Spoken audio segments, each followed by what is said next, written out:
Alrighty then. Another insane fan theory. Today, every time I come over here, you're always doing something. What are you doing this time? Smash Brothers. The new one. It's free. Demo. Shit, sorry. No, gotta focus. What are we focusing on? Fan theory? Yes. Fan theory. Fan theory. And I was thinking Blade Runner. You were thinking Deckard's a replicant, weren't you? I mean, I was gonna go with more obvious that Alien and Blade Runner coexist. No, fine. We'll go with that one. That one's better. All right, and the first piece of evidence we can give is this. Here we go. He's a replicant. Yeah, well, I guess we're done. All right, thanks, man. Wait. What? We're done. I think the people need. What do you mean? They're gonna need more evidence. It's clear cut. I mean, who argues? Well, that's what I'm saying, but the fact is it still exists out there. I mean, I know he just said it, but it shouldn't even. No, we gotta prove it. Otherwise, why make the video? Prove it. How? Are people still arguing about this? Yeah, they are. I mean, going in. He just said it. It's a link to a blog. I mean, are you kidding me? Yeah. No, come on. We need the evidence. Okay, if not that being the most obvious, why don't we start with? What the hell's wrong with you people? What the hell's wrong with you people? How do you not accept this? I mean, for fuck's sake! Seriously!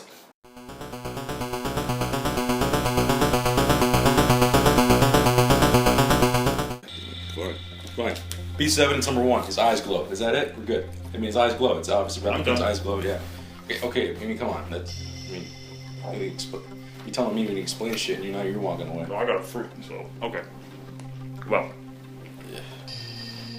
Alright, so his eyes glow, which is obviously, it's a mistake, right? Because he's looking at the light. Well, if there was a mistake, why did they fix it in the newer versions? Think of all those Star Wars rehashes where they've redone everything, all the new Blade Runner rehashes where they've CGI'd all this stuff in and added stuff. Yeah, they superimposed Harrison Ford's son's mouth onto an old Harrison Ford.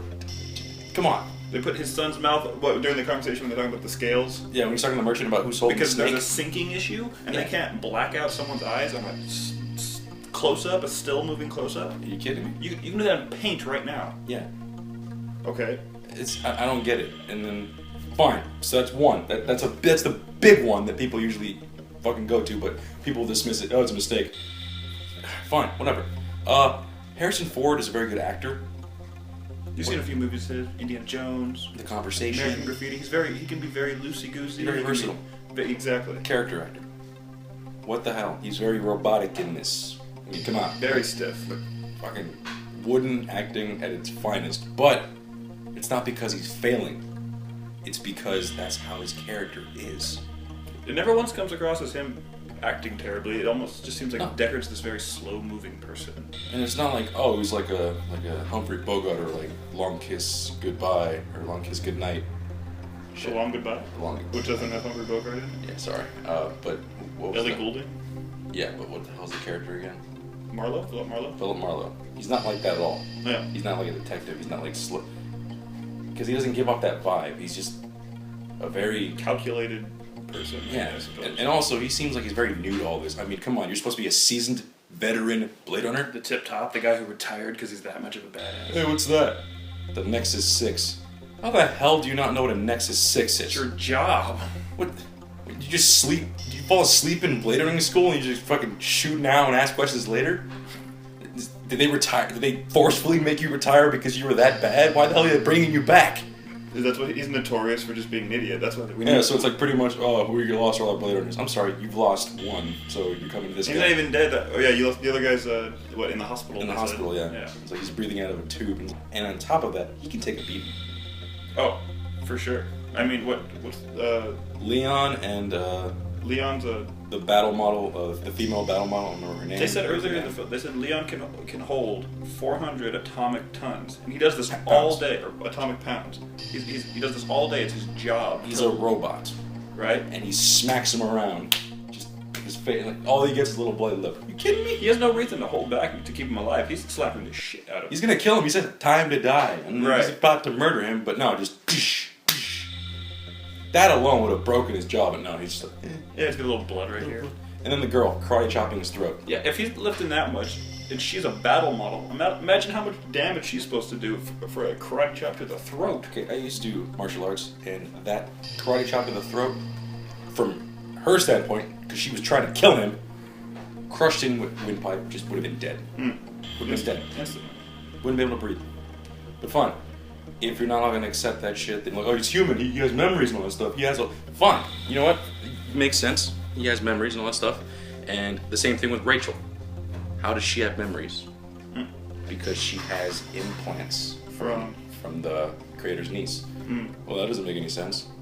Well, actually, it makes perfect sense, because who would be the perfect person to have his mind implemented into a brand new blade running model of Replicant? Gaff. The ex-badass. He's too old, too seasoned. His eyes messed up, and he walks around with a cane. So, wait a minute. So we're now debating the fact that Gaff is, or that Harrison Ford is now a replicant of Gaff. Exactly. It explains why Harrison Ford is pretty much new to all this. He has no idea what's going on. He's not allowed to drive the car anywhere. You notice Gaff's always driving him around. I mean, he's able to drive, but he's not able to fly. Or fly, yeah. And it's like, really? And then Gaff is always there, always watching over him. Every single thing he does, he's always there, just watching every single move that Deckard does. There's a very like Shutter Island-y, like Gaff's like the Mark Ruffalo character following around Harrison Ford, Deckard, trying to make sure he kind of stays in this, right direction. It's almost eerie. Also, being brought out of retirement, I mean, he looks pretty damn young for being brought out of retirement. I mean, what the hell? Right. Yeah, I mean, it's almost like when they say bringing him out of retirement, they mean they're bringing Gaff out of retirement, but almost they're restarting Gaff's career is kind of what they're hitting at. In the whole course of the movie, he's very coarse with him. He's always just pissed at him for some weird reason. Like, he doesn't like him. I mean, how would you feel being, following yourself around, this like robot that no one likes anyway, and it has your memories? Yeah, being replaced by him because he's now the newer you. It's very weird. And also, at the very end of the movie, right, well, when Roy Beatty dies, he tells Deckard, "You've done a man's job today." Again, Bit of an odd statement. two things come to mind. First, so he's making reference to the fact that, okay, he's a replicant because you've done a man's job today because you're a robot because you're doing a man's job. I get that. But Deckard's supposed to be a seasoned veteran Blade Runner. He's the Blade Runner, the badass. Yeah, they brought him out of retirement. That's how much of a badass he is. But you've done a man's job today, talking down to him. Whole movie, Deckard's very just ditzy and dumb. He's like an empty shell of he's an empty shell. He's a robot, and he's just learning things from the get-go. And he has memories, which I like to point out, in his apartment. There's a lot of pictures everywhere. And of course, that's a way to, implement the memories. Like, oh, you're supposed to have pictures of his family. Well, even like Rachel, she has the photo of her as a little girl. Yeah. But it's the creator's niece. Yeah, but then Deckard's apartment's like, oh, he's got to be human. Like, that's a great excuse people like to use. Like, oh, he's human because he has pictures of his old family. Which, wouldn't you put that in his hotel to convince him just that much more? Yeah, and also, they do a little overkill. There's way too many pictures of his old family. Yeah, He's like, come on, you're fine, you're human. Don't worry about it, you're human. Oh, God, you think he knows? No, he's fine, just give him more pictures. He knows. All right, good. Just keep hanging them up. So, and here's the crowning thing. The unicorn. Okay, so for some weird reason, when Deckard's just hanging out in his apartment, just, trying to figure things out, and he's playing on the piano, he just starts dreaming of a unicorn. And at the end of the movie, Gaff walks up and he puts the origami unicorn on the desk. No, he leaves it on the floor. Or on the floor, sorry. It's showing that he was there in the apartment, showing that he let Rachel live. But again, why a unicorn? How the hell do you know that he was dreaming about a unicorn? Of all creatures to make.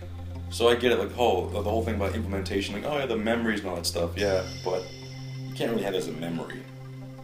Like, it's more like dreamlike. It's like Gaff had this dream once, and now Deckard's having this dream. So with all this evidence, I mean, it's pretty obvious. It just leads to the fact that Deckard is in fact a replicant.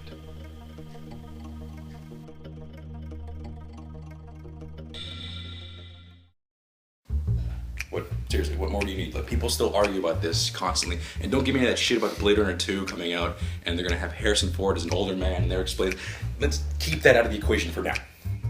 Kind of hoping that doesn't get made, personally. Everyone wants it for fan service. I don't think it's going to do anything What with fan service? Read the damn books if you want fan service. I don't think it should be made. I think people need to stop making these fucking sequels. But it's like how people are starting to use that barely, like, oh, Blade Runner 2's coming out, he's gonna be older. Yeah, but you guys have been arguing about this in the fucking 80s. Like Hasn't Blade Runner 2 been on the table for a long time, and then finally Ridley Scott finally got a script. It's like, oh, this looks good, and like, yeah, but that's what he said. But I mean, if you look at his like future movies, I think he's got 2-3 completely different movies on. Like Blade Runner 2 doesn't look like it's coming close. Yeah, but Harrison Ford will be dead before Blade Runner 2 production starts. Yeah, I mean, Harrison Ford.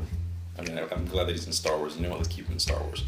If anything, he's in a rehash from the old days. Let's keep it Star Wars. Let's see how bad it was for Indiana Jones, but that was just writing. That was George Lucas's fault. Indiana Jones, Kingdom of the Crystal Skull, was okay as the acting goes. Not the fucking plot, but that's beside the point. Well, I mean, we're just rambling at this point, but thanks for watching. Like, comment, subscribe. And we'll see you guys later.